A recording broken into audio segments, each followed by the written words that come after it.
Alors évidemment, tout ce qu'on fait là, on ne va pas devoir le faire pour chaque document qu'on fait dans InDesign. C'est comme ceux qui font des sites web. Généralement, ils ne font pas un site web de zéro. Ils redémarrent d'un site web existant et ils l'adaptent. Peut-être même un site web qu'ils ont fait pour un autre client. Eh bien, ici, c'est la même chose. Par la suite, quand vous ferez des documents de mise en page, vous n'allez pas refaire tout ça à chaque fois. Vous allez peut-être redémarrer du même et modifier les contenus, adapter. C'est évident. Alors, j'aurais pu vous fournir un document déjà tout fait. Donc, tout ce qu'on est en train de faire là, ne pas le faire.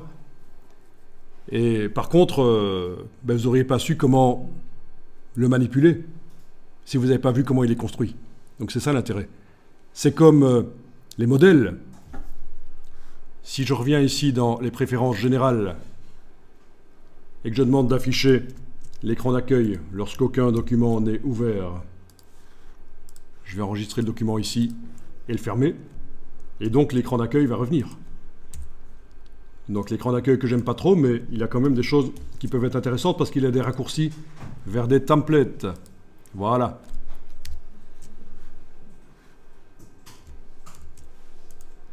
Il y a des templates, il y a plein de templates disponibles quand on fait... où est-ce qu'ils sont?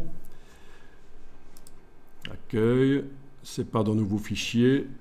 Ah, ils étaient censés être là. Vous les voyez, vous? Si vous fermez le document, les templates.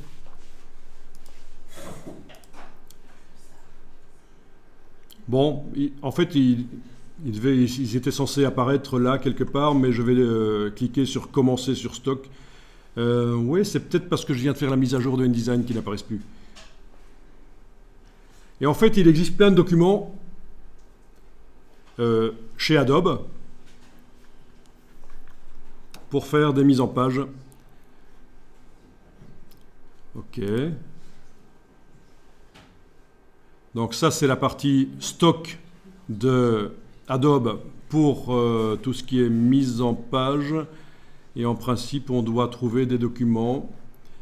OK. Bon, on a juste que des images là. Mais bon, je voulais vous montrer les templates InDesign, mais là, je ne les vois pas. Est-ce que vous arrivez à les voir, vous? Template, voilà, il faut aller sur template. Template.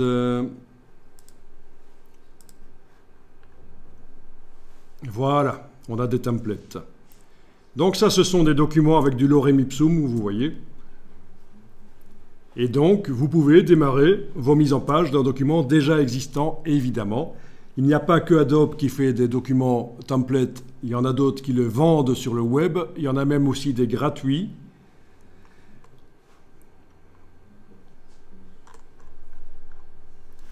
Au niveau des templates, je vais par exemple chercher, je vais faire un document pour du matériel de jardinage. Voyons un peu si je tape Garden ici, est-ce qu'il va me montrer des documents qui concernent le jardinage? Ouais. Voilà, oui, voilà. Donc, des documents sur les pelouses, l'entretien des pelouses, par exemple, voilà. Donc ça, c'est des documents templates avec du lorem ipsum. On l'ouvre dans InDesign et on le modifie, on remplace le texte, on remplace les images. Mais si vous ne savez pas utiliser InDesign, bien sûr, vous êtes paumé quand vous ouvrez ce genre de documents. C'est ça le problème. Mais je vous dis que ça existe. Hein. C'est pas interdit de démarrer ces mises en page de documents existants.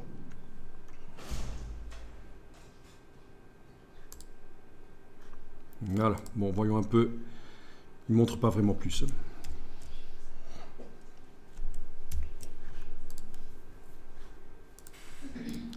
Ok, donc c'est téléchargeable, utilisable. Ah, celui-là, c'est pour Photoshop. Il en faudrait pour InDesign. Pour bien faire. Celui-là, c'est pour InDesign. Tout de suite, c'est plus long. Hein. L'autre, pour Photoshop, c'était juste une plaquette, on appelle ça, un recto verso. Juste une page A4 recto verso au format lettre. Ici, c'est un livre, un portfolio. Donc c'est pas mal ça. Votre propre portfolio sur base de ce template, c'est vite fait. Si vous savez utiliser InDesign, vous n'avez pas à inventer la mise en page. Il y a des gens qui se sont cassés la tête pour faire une mise en page correcte pour vous.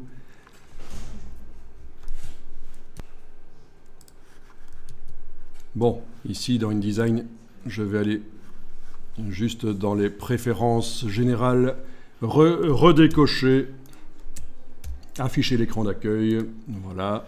Oui, j'aurais pu accéder au stock évidemment en allant directement sur le web sans passer par cet écran d'accueil. En fait, je m'attendais à ce qu'il montre des suggestions déjà, mais il ne les montrait pas. Et je vais aller réouvrir le dernier document utilisé, fichier, ouvrir une composition récente.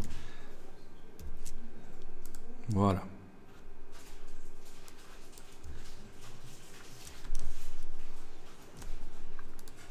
Donc, vous avez vous avez 2 blocs là.